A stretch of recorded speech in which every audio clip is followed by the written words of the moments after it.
Vosotros, Javier de la Iglesia Mendoza. Queridos alumnos, autoridades, señor director, en fin, la verdad es que no sé muy bien qué hago aquí. En principio parece que yo represento a un grupo veterano de compañeros y que entonces tendría que testimoniar pues esa veteranía o ese, en fin, pertenecer a la constancia en el mismo centro. Y si quieren que les diga la verdad, tampoco me encuentro demasiado en este papel, ¿no? Pero en fin, les leeré un pequeño texto, en fin, una colección de viñetas que representa cómo sentía yo la actividad de profesor.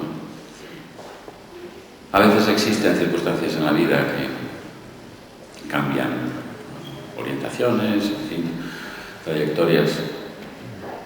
En el caso de la enseñanza, hay algunas materias, se me ocurre pensar en dibujo, en lengua y literatura, donde además del saber o del conocimiento, pues puede darse la casualidad que se cuele gente que tiene determinadas aficiones, vocaciones, ¿no? Y que se tiene que ganar la vida enseñando, ¿no? Quizá, pues, en fin, en mi caso, pues, hay algo de eso, ¿no? A mí me ha gustado la literatura, pero como un placer. Y durante 32 años que he tenido que trabajar como profesor, pues he intentado transmitir ese placer o comunicarlo, en fin, sentirlo en compañía de los alumnos y que eso tuviera algún resultado, pasara algo. No sé si lo he conseguido. En definitiva, ese es mi único testimonio, porque no dar consejos o tratar de obtener una enseñanza y transmitirla, ¿no? Pues me parece que se me aleja bastante, ¿no? Sí que, bueno, pues pertenezco a una generación que no es exactamente la que se identifica con la actual situación de la enseñanza, ¿no?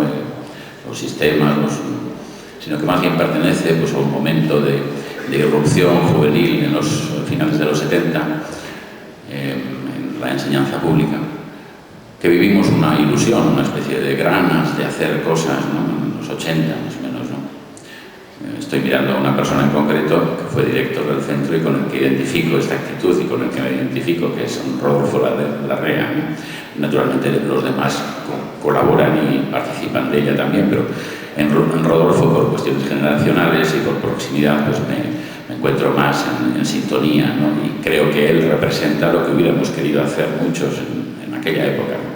Después quizá eso se ha quedado un poco, en fin, transformado en otra cosa, ¿no? Pero claro, esto también puede ser que nosotros hemos cambiado y hemos evolucionado y, en fin, somos mayores, somos veteranos, aunque no queramos reconocerlo, pero es así, ¿no? En fin, son 32 años, ¿no? A los 32 años a veces pensaba, se lo decía a los chavales de primero, a veces piensa uno que esto es como la película aquella, ¿no? El día de la marmota, que de repente uno se vuelve a despertar y el día es el mismo. Aquí uno vuelve en septiembre y el curso es otro curso, pero es el mismo curso, ¿no? Y a veces, por desgracia, esto es verdad. Hubo una época en que no, que las cosas de repente siempre eran distintas, ¿no? Y quizá también pues porque nosotros éramos jóvenes y vivíamos las cosas de otra manera, ¿no? Bien, en definitiva, yo lo que se me ocurrió el otro día escribir cuando me pidieron participar, después de intentar negarme varias veces, pues fue producir una especie de pequeñas viñetas donde podía yo verme o como me veían otros, o como yo creía que me veían, o como yo me veía a mí mismo, ¿no? En fin, podían ser muchas, 32 años, pero bueno, se me salieron las que os voy a leer ahora. Es en realidad una entrada de un blog personal, en fin, que he aprovechado, ¿no? Para un acto público. Me dicen que leía y leía sin parar una especie de rollo literario interminable en el que solía aparecer muchas veces repetida la palabra francesa Baudelaire, y que no se explican cómo es que llegaron a ser capaces de tolerarlo aquellos pobres oídos inocentes, cómo pudieron alcanzar a verse libres de aquellos miasmas infatigablemente vertidos con cruel ampolleta dentro de la propia cavidad auricular, hasta entonces virgen. Un aburrimiento semejante era el que debían soportar hora tras hora los desgraciados, con la misteriosa palabra francesa incluida. Nada más ingresar al centro, septiembre del año 79, el primer día me encontré en las oficinas con quien supuse que sería secretario o algo así, por lo menos era Ángel Iturrioz, el director en persona, y me informó que el claustro se celebraría más tarde, que volviera después. Aquella misma mañana me vi repentinamente prohijado, o mejor, vertido a la condición de nuevo nieto, neonieto, por una admirable señora, Luisa Cabedo, una admirable señora a quien en el paso de los años no había logrado arrebatar ninguno de los rasgos de una gran dama antigua. Me contó que había asistido a las clases de Pedro Salinas en la Central, los años finales de la República. A veces te sucedía algo raro en clase, cuando leías con cierta vehemencia, no exactamente la de un profesor convencido de su doctrina, sino algo mucho peor, algo más bien propio de un risible histrión improvisado por las virtudes del mismo gozo de leer. Las de leer algo que nos ha gustado siempre y sin remedio. La suerte hizo que estuviera en el programa. Y que tan solo más tarde, mucho más tarde, fui consciente de que del efecto de alguna de aquellas lecturas que yo hacía en público, dirigiéndome a la clase, pero que en realidad me dirigía egoístamente a mí mismo, amparado en la legalidad de que aquel acto estuviese permitido, ya digo, por el programa vigente y que la condición vespertina de la clase tiñese la atmósfera de un cierto sopor tolerante.